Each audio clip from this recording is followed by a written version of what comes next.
pausa. Así que dejo para ustedes al doctor Gil con esta ponencia, Grasa láctea y salud, un nuevo paradigma que rompe moldes clásicos. Adelante, doctor, muchísimas gracias. Muchas gracias, María José, por la presentación. De nuevo, muchas gracias a todos los que están atendiendo el curso. Y sin más preámbulo, vamos a comenzar algo con una parte introductoria para luego entrar en el campo concreto de cuáles son los valores de la grasa láctea desde el punto de vista nutricional. Todos conocen que la leche y los derivados lácteos son alimentos de un elevado valor nutritivo, no solo por su contenido en macronutrientes, lactosa, grasa, proteína, sino que además esas proteínas tienen un alto valor biológico y además la leche y los lácteos proporcionan otros nutrientes, micronutrientes y macronutrientes como calcio, magnesio, fósforo, zinc, yodo, selenio, etc. Y vitaminas, especialmente del complejo B y también vitaminas A y D. Más vitamina A que D, pero en cualquier caso de todas. Y esta contribución de nutrientes es muy difícil obtener con dietas que suprimen los lácteos. Por ejemplo, con dietas veganas es bastante difícil obtener, por ejemplo, pues un aporte de al menos algunos nutrientes, como por ejemplo de vitamina B12, que la leche, por ejemplo, es alta.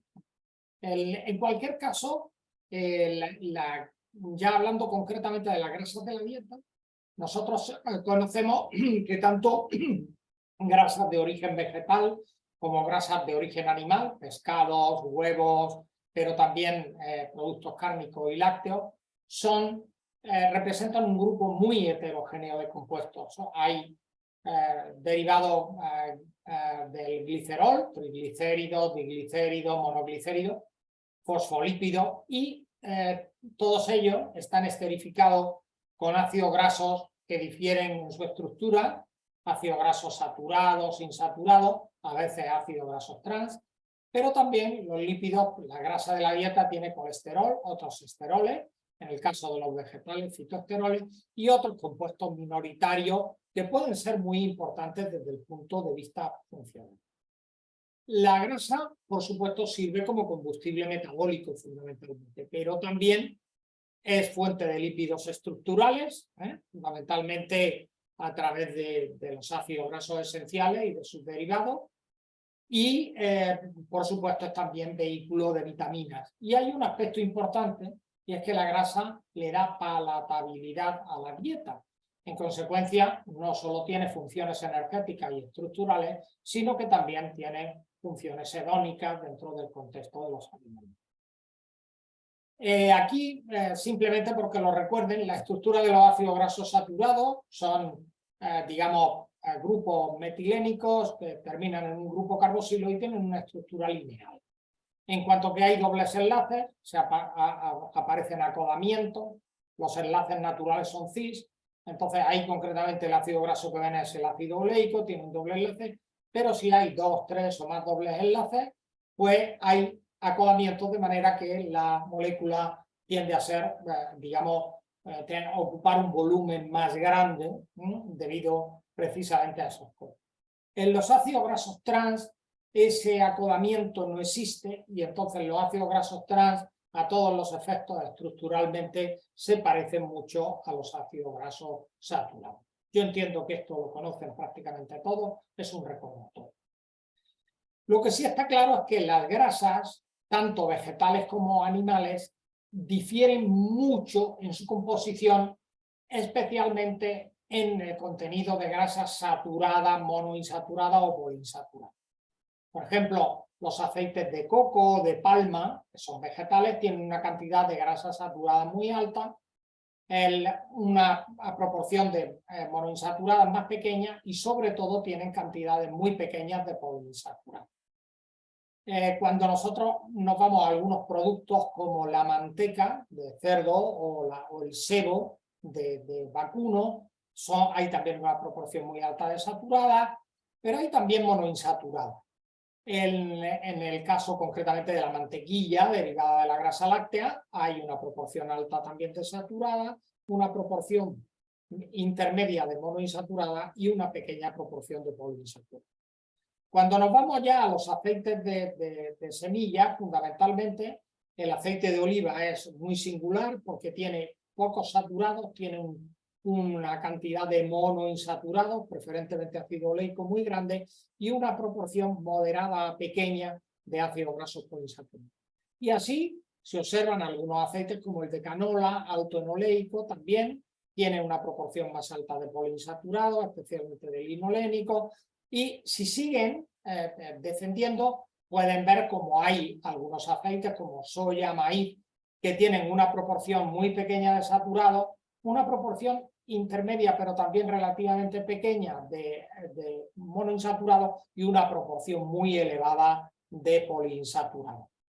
Esto a su vez difiere, por ejemplo, el maíz tiene prácticamente el 50% de linoleico y no tiene linolénico, mientras que la soya pues tiene una proporción del orden del 45% de linoleico y entre el 6 y el 9% de linolénico. Es decir, cada aceite, dependiendo de la fuente, o cada grasa, por supuesto, tiene una composición determinada. En el caso concretamente de la leche, dependiendo del tipo, entera, semidesnatada o desnatada, se mantienen las proporciones, pero las cantidades absolutas son muy diferentes. La leche desnatada tiene una cantidad que es del orden del 0,1% de grasa, mientras que una leche entera puede tener del orden del 3,5-3,5 gramos por ciento, por 100 gramos. Y una leche semidesnatada puede tener en torno a 1,5. Por consiguiente, se mantienen las proporciones de saturados, monoinsaturados y poliinsaturados. Ven que la leche es rica en saturados, intermedia en monoinsaturados y tienen una cantidad pequeña de poliinsaturados. Hoy se conoce muy bien la composición no solo de la leche de vaca, que aquí la tienen, pero se conoce también la de oveja, de cabra, de camello, por supuesto la composición de la leche materna. La leche materna es muy especial en el sentido de que tiene grasa saturada, tiene palmítico, pero tiene también una proporción relativamente alta de ácidos grasos poliinsaturados, de linoleico, linolénico y también de ácidos grasos de larga cadena como DHA. Esto no ocurre en la leche de los rumiantes. Pero en la leche de los rumiantes es interesante ver, por ejemplo, que hay ácidos grasos de cadena corta. Por ejemplo, el de ácido butírico hay una proporción muy importante. Tiene también cantidades intermedias de ácidos grasos de triglicéridos que forman triglicéridos de cadena mediana, que se absorben bien sin concurso de la lipasa pancreática. Por supuesto, tiene una cantidad importante de palmítico, en torno entre el 25 y el 28%. Luego, como antes le decía, tiene alguna cantidad de oleico del orden del 20%. Hay una cantidad de esteárico notable como el 10%. Y luego hay pequeñas cantidades, especialmente de linoleico. Y aparecen unos compuestos que son compuestos trans, pero especiales. Son compuestos trans que se generan en el rumen, durante el proceso de digestión digamos, de los alimentos, y en realidad esos ácidos grasos los producen las bacterias en el rumen. De manera que hay, digamos, cantidades no muy altas, pero del orden de aproximadamente de un 1% del total. ¿Qué ha ocurrido en la especie humana? Realmente nosotros hemos, de acuerdo con estudios, digamos, que hay de alimentación hechos a través de especialistas en paleocultura, prácticamente hasta en todo el tiempo en el paleolítico y en el neolítico inferior, incluso tomábamos alimentos básicamente con cantidad de grasa relativamente baja, alrededor del 28% del total de grasa, y tomábamos más saturada, pero tomábamos una cantidad importante de poliinsaturados, tanto omega 6 como omega 3, pero con el advenimiento sobre todo de la industria, la capacidad de poder obtener aceites a partir de semillas por procedimientos químicos, por obtención con solventes orgánicos, hizo que a partir del siglo XX, en concreto mitad del siglo XX, se empezaran a consumir cantidades más importantes de grasa total, de forma que hoy se llega a valores habituales del 35 y más por ciento del total de la energía consumida por grasa, con un incremento notable en la grasa saturada y también de las poliinsaturadas omega 3 y un descenso relativo de los omega 3, es decir, del ácido linolénico y de sus derivados como el ácido eicosapentaenoico o glucosaestenoico. Esto es lo que ha ocurrido y lo que está ocurriendo actualmente en el siglo XXI. Entonces, ¿qué ocurre? Los estudios epidemiológicos hechos especialmente durante el siglo XX indican que el consumo excesivo de grasa se asocia a a distintas enfermedades crónicas no transmisibles, especialmente enfermedad cardiovascular y coronaria, obesidad, diabetes, hipertensión arterial y algunos tipos de cáncer como el cáncer de mama y el cáncer de colon. Entonces, estos son estudios de grandes cohortes, como el estudio de la cohorte de Framingham, el estudio de cohortes de las enfermeras en Estados Unidos. Hay muchísimos estudios que indican que esto es así. Pero ya les llamo la atención que en estudios más recientes el problema a veces no es tanto de la grasa, sino del consumo global de exceso de energía y en particular del exceso de hidratos de carbono simples, es decir, del consumo fundamentalmente de azúcares simples, mucho más que de grasa. Pero aún así, la grasa, los estudios epidemiológicos indican que un consumo excesivo de grasa, especialmente de grasa saturada, conduce a la aparición de enfermedad cardiovascular. De hecho, aquí tienen un estudio de la FAO que se tradujo precisamente por la FINUT y que ustedes se pueden descargar entrando en el área de publicaciones del FINUT. Esta consulta de expertos corresponde al año 2011. Ahí ya se hablaba en esta consulta de expertos de que un consumo excesivo de grasa total no hay tanta relación con enfermedades, con cáncer o subtipos, pero sí la ingesta por encima del 10% de la energía aumenta el riesgo de diabetes, aumenta el LDL colesterol, etc. En comparación cuando se toman cantidades correspondientes de ácidos grasos monoinsaturados, como es el ácido oleico.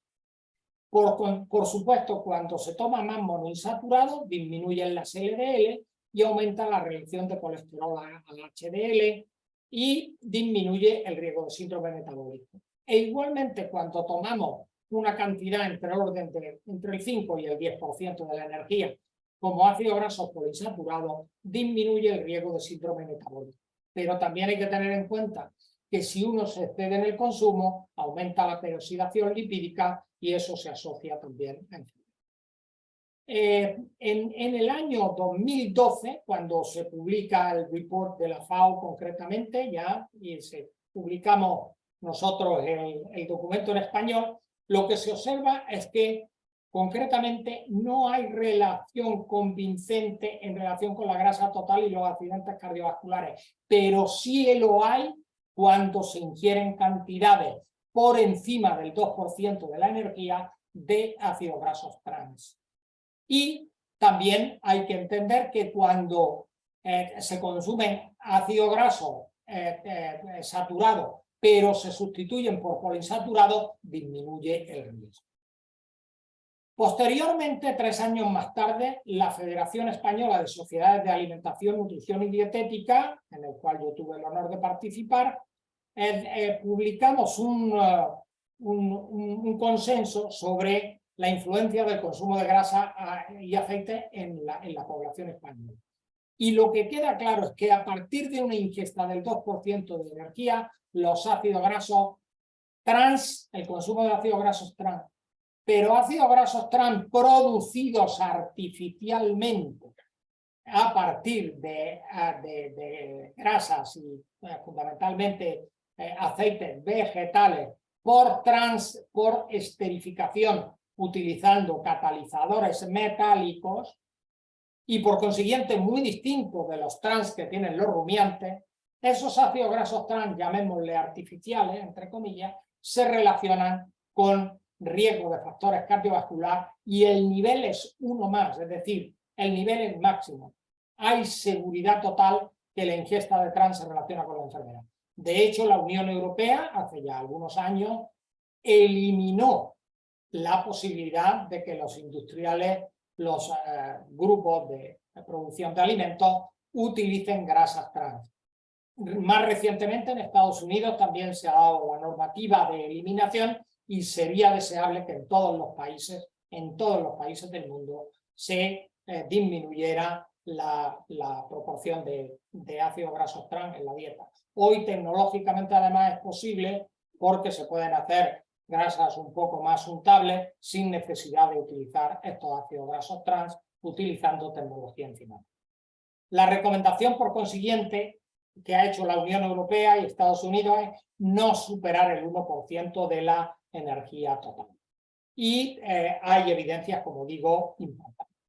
En cuanto a la ingesta de ácido graso saturado en comparación con la misma energía suministrada por hidratos de carbono, los ácidos grasos saturados aumentan significativamente el colesterol y el colesterol tanto LDL, moderadamente el HDL, pero lo que sí está claro es que la sustitución de ácidos grasos saturados por ácidos grasos monoinsaturados o poliinsaturados disminuye el colesterol total y el LDL, y el nivel es muy elevado también.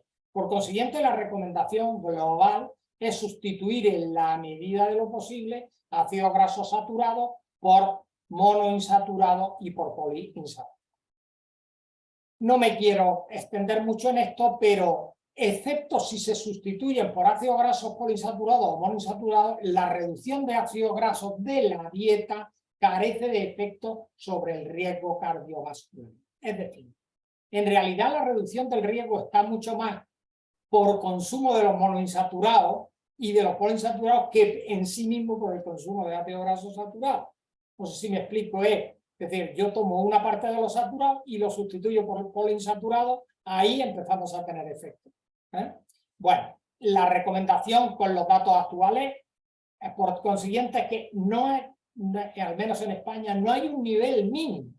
La FAO recomienda un mínimo del 10% de la energía para los ácidos grasos saturados, pero en realidad no hay un nivel mínimo. Lo que se recomienda es aumentar el consumo de monoinsaturado y de poliinsaturado en un rango.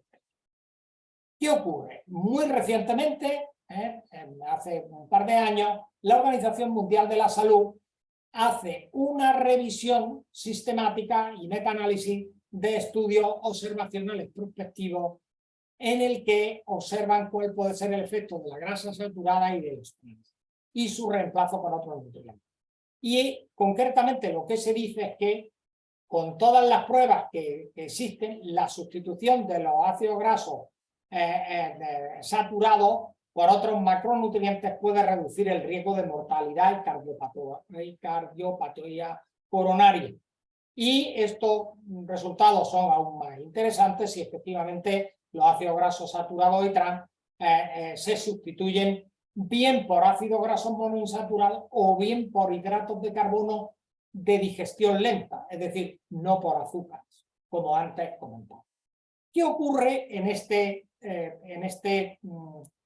digamos, documento de consenso de la FAO, que hay de la Organización Mundial de la Salud? Y es que no se distinguen entre tipos de grasa saturada, sino que se mete todo en un bloque general.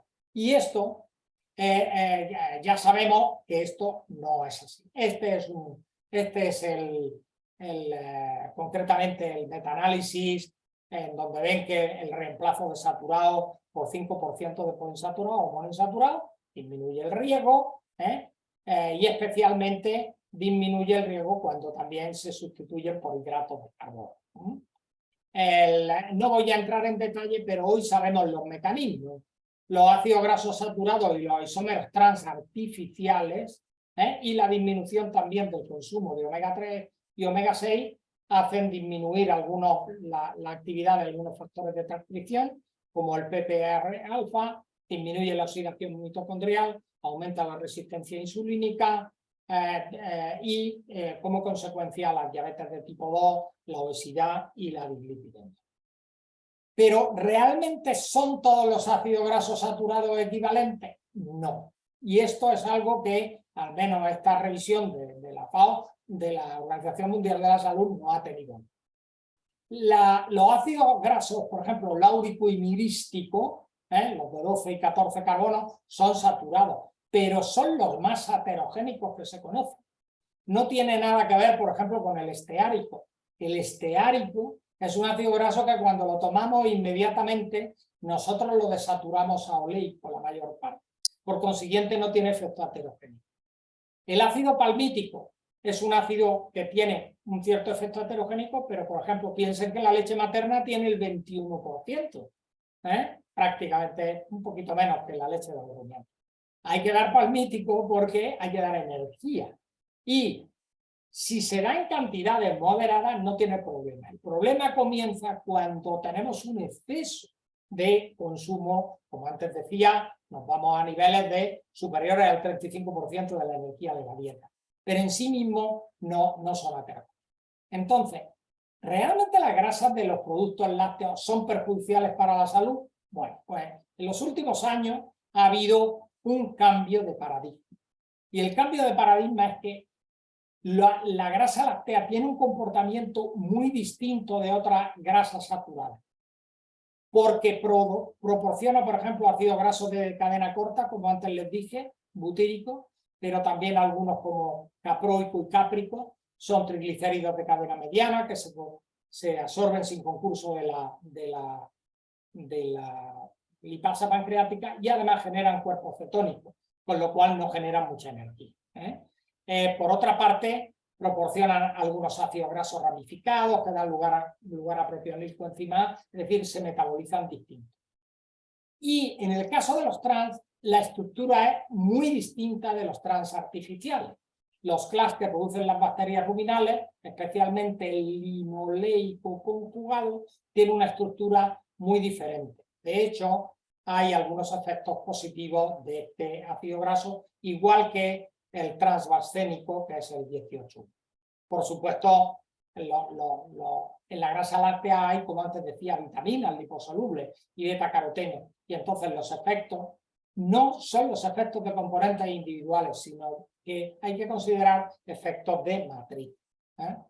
De hecho, este CLA y otros componentes, como los fosfolípidos y esfingolípidos de la membrana que tienen aquí, ven que el glóbulo graso no solo son triglicéridos o incluso fosfolípidos que ven aquí en la capa superficial, sino que hay otros compuestos, algunos de los cuales, especialmente, por ejemplo, en niños se ha visto que pueden tener influencia en el desarrollo del sistema cognitivo.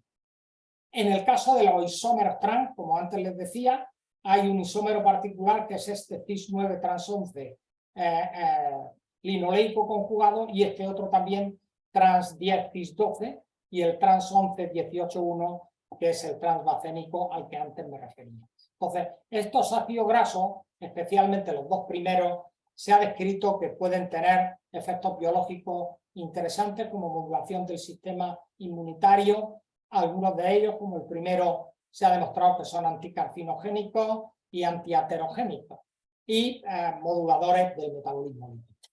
Entonces, con todo esto, en 2014, el grupo de Benoit Lemax hacen una revisión sistemática de todos los estudios de asociación sobre el consumo de productos lácteos y el riesgo de enfermedad cardiovascular. Y se encuentran con que el consumo de distintas formas de productos lácteos, unos fermentados, otros no fermentados, en realidad, lejos de mostrar asociaciones negativas con la salud, lo que muestran son asociaciones o bien neutras, es decir, ni a favor ni en contra, o bien favorables en relación con el sistema cardiovascular. De hecho, este es el metaanálisis. Ellos observan, a través de los estudios que analizan, que en realidad el consumo de productos lácteos hay una menor incidencia de enfermedad cardiovascular o una tendencia menor, y en función de distintos tipos de productos, la leche como tal, la leche tiene en algunos estudios menor riesgo, como ven aquí, o en otros una tendencia a menor riesgo. El queso, por ejemplo, no hay efecto ni positivo ni negativo, y en el yogur hay una tendencia a un menor efecto. Este estudio genera, digamos, genera un concepto inicialmente revolucionario y hace que muchos investigadores empiecen a trabajar en el campo. Entonces, concretamente, el grupo de Arne Astrup, 2 años más tarde, vuelve a hacer un estudio de la evidencia científica publicada y concluye que la totalidad de las pruebas científicas disponibles respaldan que la ingesta de leche y productos lácteos contribuye a cumplir las recomendaciones nutricionales, en el sentido de proteínas, minerales, etcétera, pero puede proteger frente a las enfermedades crónicas más prevalentes, enfermedades cardiovasculares, diabetes, etc. El grupo de la doctora Juárez, Javier Fontecha y Manuel Juárez, y Manuela Juárez, publican también en el año 2017 que publican las características particulares de los ácidos grasos saturados de la leche y analizan los ensayos clínicos disponibles y efectivamente concluyen que no se confirma que el consumo de lácteos aumente el riesgo. El mismo grupo de Arne Astrup hace un estudio sobre el consumo de productos lácteos con contenido de grasa regular, no desnatado, y hace una sinopsis de todo lo que ocurre en Europa y Norteamérica, que es donde hay un consumo relativamente elevado de productos lácteos, y se concluye que el consumo de alimentos lácteos grasos no está asociado a un mayor riesgo de enfermedad vascular y curiosamente se asocia inversamente al aumento de peso y al riesgo de obesidad. El propio grupo de Benoît Lamarche, Jean-Philippe Dumas-Chartier, hacen también una evaluación exhaustiva del impacto de los productos lácteos sobre la salud cardiometabólica y, de nuevo, concluyen que no existe un riesgo de efectos nocivos del consumo de lácteos, ni siquiera de los factores de riesgo, como presión arterial e inflamación. Y esto sugiere que los supuestos efectos perjudiciales de los ácidos grasos saturados en realidad no dependen de los propios ácidos grasos saturados, sino de las matrices alimentarias con los que se consumen. Es decir, dependería mucho más del patrón alimentario que de productos concretos. Y en ese sentido, como antes he dicho, la leche no solo tiene grasa, sino que tiene proteínas y micronutrientes, etcétera, que pueden estar condicionando efectivamente estos resultados. El grupo del doctor Jordi Salas hace un estudio particular en el año 2017 sobre la influencia del consumo de yogur, como un alimento fermentado típico, y la diabetes, y lo que ocurre es que observa ya de forma cuantitativa que aquellos sujetos que consumen entre 80 y 125 gramos día, lo que sería prácticamente un yogur, cuando los compara con la ausencia de consumo, resulta que los que consumen tienen menor riesgo de diabetes, un 14% menos de riesgo. Y concluyen efectivamente que el consumo de yogur en el contexto de una dieta, de un patrón dietético saludable, puede contribuir a reducir el riesgo de diabetes. Lo que desencadena realmente ya un efecto importantísimo a nivel global es cuando el grupo de Darius Mozaffarian, que ha trabajado mucho tiempo con Frank Yu, concretamente en Boston, publican un estudio en 21 países y en 5 continentes, que se llama PURE, en donde estudian la asociación de ingesta de productos lácteos con enfermedad cardiovascular y mortalidad. Y lo que observan es que el consumo de lácteos se asocia con un menor riesgo de mortalidad y de eventos cardiovasculares. Es decir, todo lo contrario de lo que hace tan solo 10 años se pensaba. Y simplemente se pensaba porque se estaba considerando los ácidos grasos en su conjunto, pero no productos, digamos, particulares que tienen una matriz compleja, como puede ser el caso de la leche. Más tarde, Ian Giddens y Thorning también hablan efectivamente de este efecto matriz en el año 2017 y concluyen de nuevo que hay una asociación positiva entre la ingesta de lácteos y menor riesgo de enfermedad cardiovascular y especialmente de diabetes de tipo.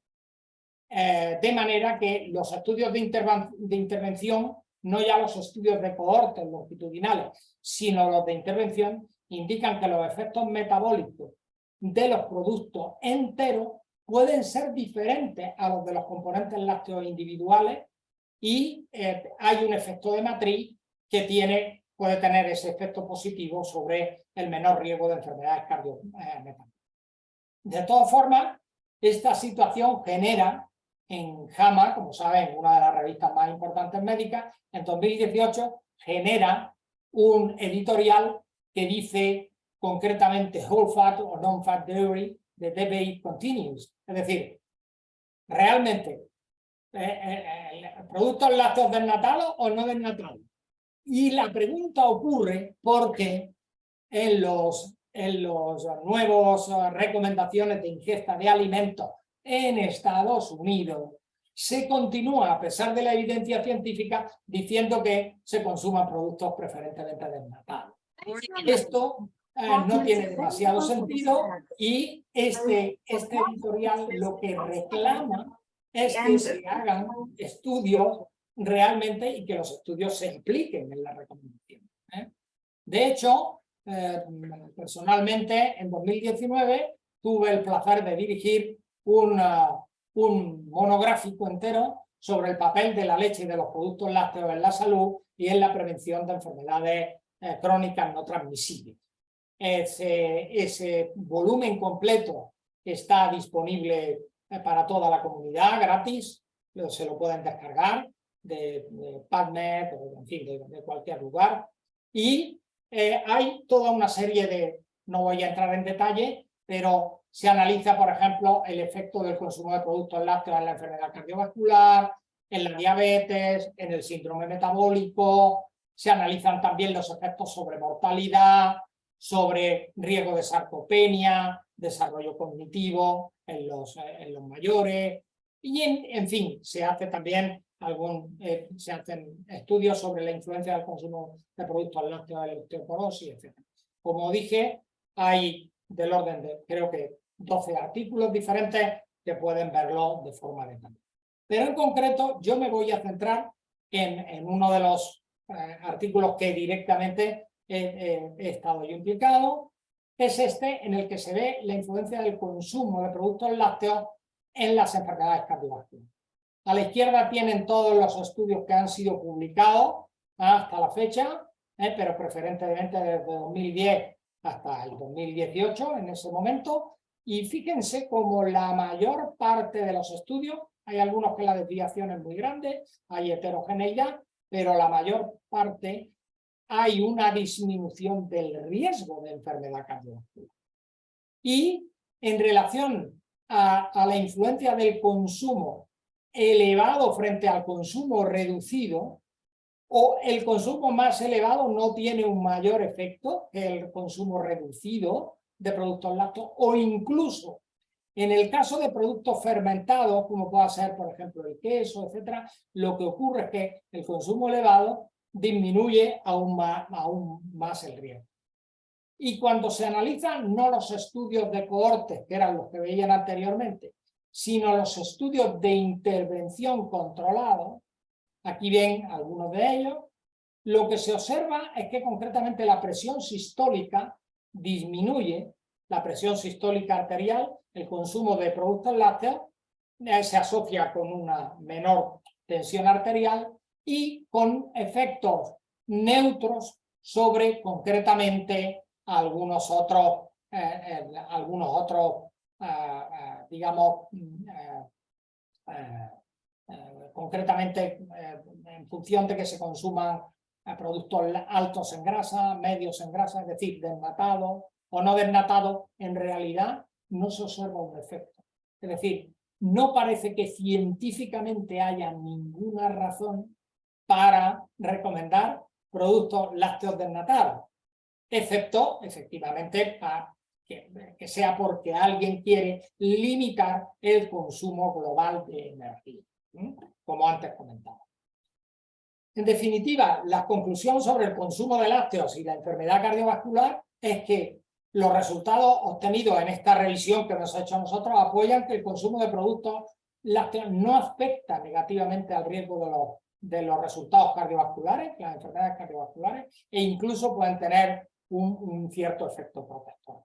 Y en concreto la asociación de ingesta de queso y de leche desfermentada o productos fermentados y el ictus en concreto se observó una asociación inversa, asimismo con la mortalidad por ictus. Y los resultados de metaanálisis también obtenidos lo que nos indican es que en los estudios aleatorizados controlados hay un efecto no adverso sobre marcadores de riesgo o en todo caso positivos. El consumo de productos lácteos, tanto enteros como no enteros, lo que sí es que muy claramente, fíjense todos los estudios a la izquierda, disminuyen el riesgo de diabetes de tipo 2. Esto no está claro cuál es la razón, pero muy probablemente se deba a efectos que están relacionados con el consumo de productos de la matriz de la propia leche. Ustedes saben que en la leche hay, por ejemplo, proteínas como caseínas, proteínas séricas, que cuando se hidrolizan generan péptidos y hay muchos de esos péptidos que tienen actividad antihipertensiva y alguna actividad moduladora de la resistencia insulínica. En consecuencia, cuando nosotros tomamos leche y productos lácteos, no solo estamos tomando grasa, es obvio, estamos tomando el contexto global del alimento. Y esto es algo que las próximas recomendaciones tendrán que tenerlo en cuenta. Una última revisión ya más reciente, del año 2020, del grupo también de Arne Astrup, de Kevin Mackey.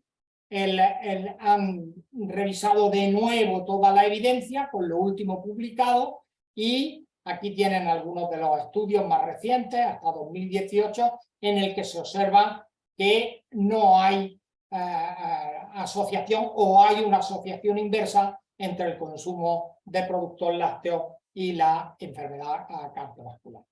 E igualmente, aquí tienen toda la serie de estudios que se han considerado ahí, igualmente también se observa que en relación a la enfermedad coronaria, aquí ven, coronaria y al ictus, en realidad hay asociaciones, o no hay asociación, o hay una asociación inversa.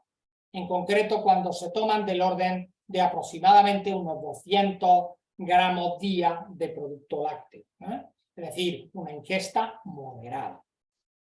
De forma que los resultados de metaanálisis y estudios observacionales prospectivos sugieren que los alimentos lácteos, especialmente los fermentados, pueden proteger frente a la enfermedad cardiovascular y la diabetes mellitus de tipo 2 cuando se ingieren, como digo, en cantidades moderadas.